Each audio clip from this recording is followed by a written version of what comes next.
Paman Kadrun berlari melewatiku untuk menghampiri kuburan. Ketika aku menoleh ke arah kuburan, Paman Kadrun yang berjongkok sudah menghilang.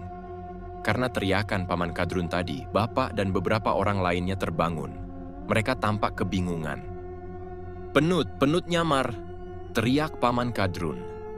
Dia berjongkok dengan posisi yang sama seperti Paman Kadrun sebelumnya untuk meraba kuburan. Semua orang tampak kaget dan aku sendiri masih memproses apa yang terjadi. Paman Kadrun menarik napas lega dan mengumumkan bahwa kuburannya baik-baik saja. Bapak ikut menghampiri kuburan dengan wajah pucat. Paman Kadrun menenangkan Bapak bahwa kuburannya aman. "Untung saja Udin bangun. Tadi aku buang air sebentar. Kukira bakal aman." "Nanti bilang aja kalau mau buang air, dokter. Biar gantian," kata Paman Dani sambil mengucek-ucek mata. "Tadi, penutnya kayak gimana, Din?"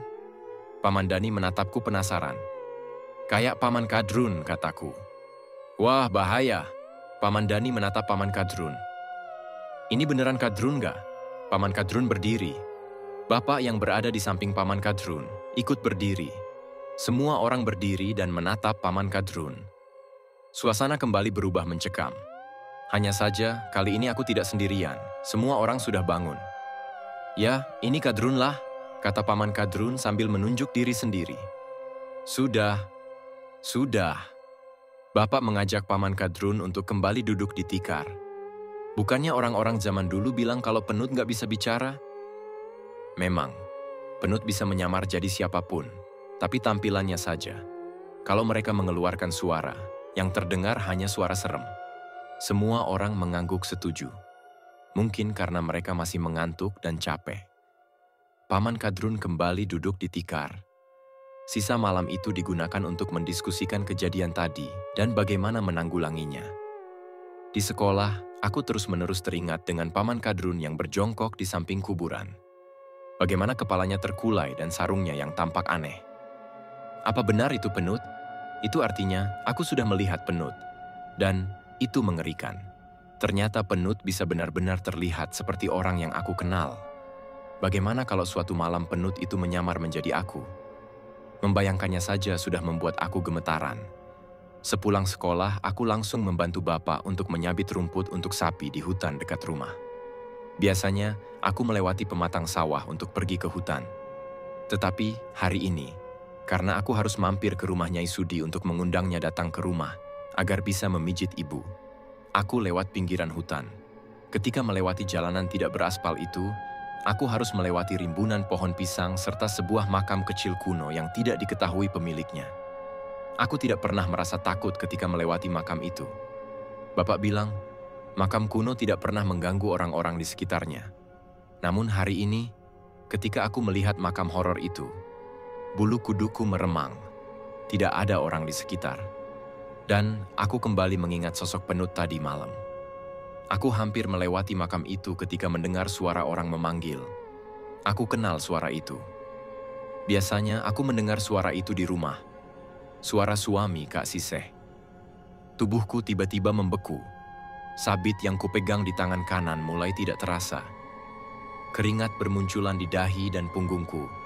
Semakin aku mendengarkan suara itu, semakin aku teringat wajah Kak Siseh yang hancur saat dimandikan. Suami Kak Siseh hampir tidak dapat dikenali ketika dibawa ke rumah. Dulunya, dia memiliki banyak tahi lalat di wajah. Tapi ketika aku melihat wajahnya hari itu, yang aku lihat hanya daging dan tulang yang kotor dan lebam. Aku meneguk ludah. Suara itu semakin terdengar jelas.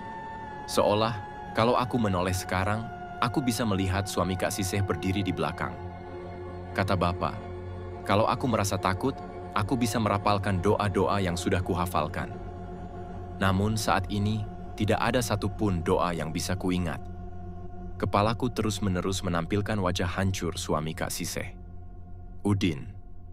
Aku ingin berteriak lalu lari sekencang-kencangnya. Sayangnya, tubuhku terasa begitu lemas. Makam kecil yang berada di dekat jalan tampak bergetar, seolah sesuatu akan keluar dari dalam. Aku memejamkan mata. Suara panggilan itu semakin terdengar gaduh dari belakang. Aku juga merasakan kakiku bergetar. Aku berjanji pada diriku sendiri untuk tidak membuka mata. Entah kenapa, Perasaanku mengatakan bahwa aku tidak boleh menoleh ke belakang dan tidak boleh menjawab panggilan itu. Aku terus menunggu sampai suara itu memudar. Lalu, perlahan menghilang diikuti dengan perginya aura-aura seram yang kurasakan. Ketika tubuhku tidak terasa lemas lagi, aku langsung membuka mata dan berlari menjauhi makam itu tanpa pernah menoleh ke belakang. Bapak bilang, penut selalu memiliki segala cara untuk menakut-nakuti penjaga kuburan. Kalau para penjaga yang menjaga kuburan bayi terkelabui atau memiliki iman yang lemah, penut bisa mengisap energinya lalu mampu menyamar dengan sempurna menjadi orang itu. Bahkan, katanya ada beberapa penjaga yang bekerja sama dengan penut setelah ditawari kekayaan. Itulah sebabnya, lebih baik yang menjaga kuburan adalah orang-orang terdekat dari si bayi. Gangguan yang aku dapatkan di makam adalah salah satu cara penut untuk membuatku takut. Tentu, aku memang takut. Untungnya aku tidak menyerah dan menjawab panggilan itu. Karena bisa saja itu adalah panggilan maut. Panggilan yang dapat membuatku sakit berlarut-larut sehingga aku tidak bisa menjaga kuburan. Bapak memberiku saran agar ketika gangguan dari penut datang lagi, aku tidak boleh panik. Yang harus aku lakukan hanyalah memejamkan mata dan percaya bahwa penut bisa dikalahkan dengan diabaikan. Mengabaikan penut artinya memudarkan kekuatan yang dimiliki makhluk itu. Semakin aku berinteraksi dengan penut, makhluk itu bisa semakin menguasaiku. Saran dari Bapak terus aku jalankan setiap hari. Namun, aku masih bertanya-tanya kenapa sewaktu di makam, penut itu bersuara seperti suami Kak Siseh. Bapak pun enggan untuk menjawab.